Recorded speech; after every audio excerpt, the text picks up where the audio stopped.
किसान और दो घड़ों की कहानी। एक गांव में एक किसान रहता था। वह रोज सुबह सुबह उठकर दूर झरने से साफ पानी लेने जाया करता था। इस काम के लिए वह अपने साथ दो बड़े घड़े ले जाया करता था, जिन्हें वह एक डंडे में बांधकर अपने कंधे पर दोनों तरफ लटका कर लाया करता था।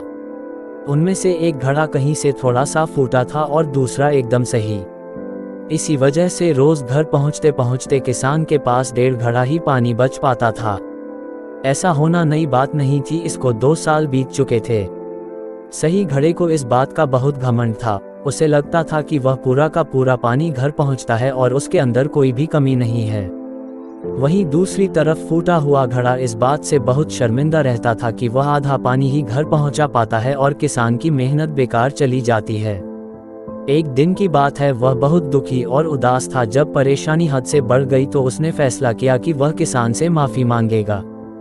किसान से बोला, मैं बहुत शर्मिंदा हूँ, मैं आपसे माफ़ी मांगना चाहता हूँ। तो किसान ने पूछा, भाई तुम किस बात से शर्मिंदा हो? छोटे घड़े ने दुखी होते हुए कहा, शायद आप नहीं जानते हैं, मैं एक जगह से फुटा हुआ हूँ। पिछले 2 सालों से मुझे जितना पानी पहुँचाना चाहिए था, मैं सिर्फ उसका आधा ही पहुँचा पाया हूँ।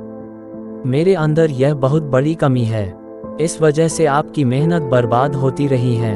किसान को घड़े की बात सुनकर बहुत दुख हुआ और बोला, इतना परेशान होना भी ठीक नहीं है।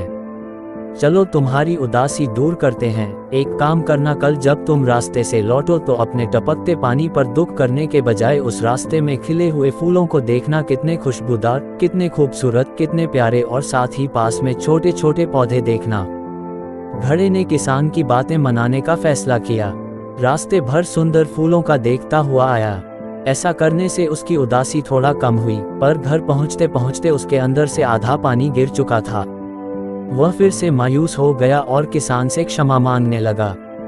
किसान बोला, शायद तुमने रास्ते पर ध्यान नहीं दिया। रास्ते में जितने भी फूल थे बस तुम्हारी तरफ ही थे, सही घड़े की तरफ एक भी फूल नहीं थे। जानते हो ऐसा क्यों? क्योंकि मैं हमेशा से तुम्हारे अंदर की कमी को जानता था, मैंने उसका लाभ उठाया। मैंने तुम्हारी तरफ वाले रास्ते पर रंग बिरंगे फूलों के बीज बो दिए थे। तुम थोड़ा थोड़ा करके सींचते रहें और पूरे रास्ते को इतना खूबसूरत बना दिया।